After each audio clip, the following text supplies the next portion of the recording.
Okay, round 2. Round 2 ha. Kapaps versus tawag dito ha. Dana Bigte. Ay ha.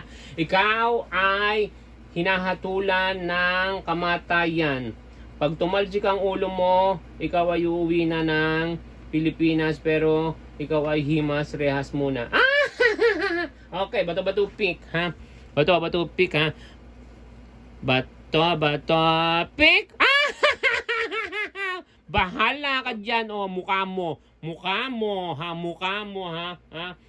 Mukha mo. Again ha. Bato. Akala mo ha.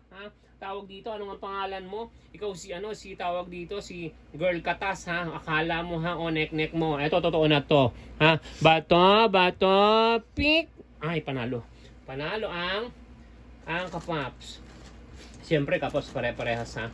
So, eto ay uunahin na natin ang by islat ha.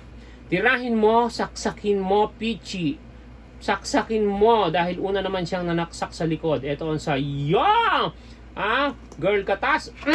Ay, buhay pa. Okay, next.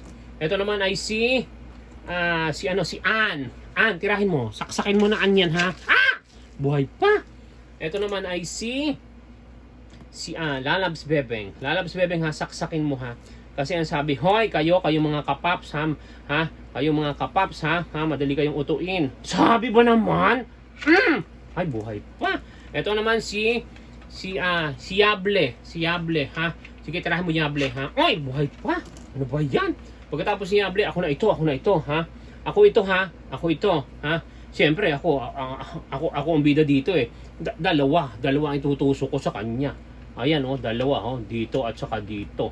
Ha, pagsasabayin ko. Ha? Ito ang bagay sa Beshi! Naku, talagang buhay pa. Dalawa na nga na isaksak. Mother kicker. Tirahin mo, mother kicker ha. Isa kang taksil! Batay! Si mother kicker talaga nakadali. Tanggal ang ulo. Ay, tanggal ang ulo. Ay, naku, congrats, mother kicker. Ikaw pala talaga, deserve mo talaga, mother kicker, ang pagkakasaksak, ha? Deserve mo. Ay. Ay, buti naman. Ay, tanggal ang ulo.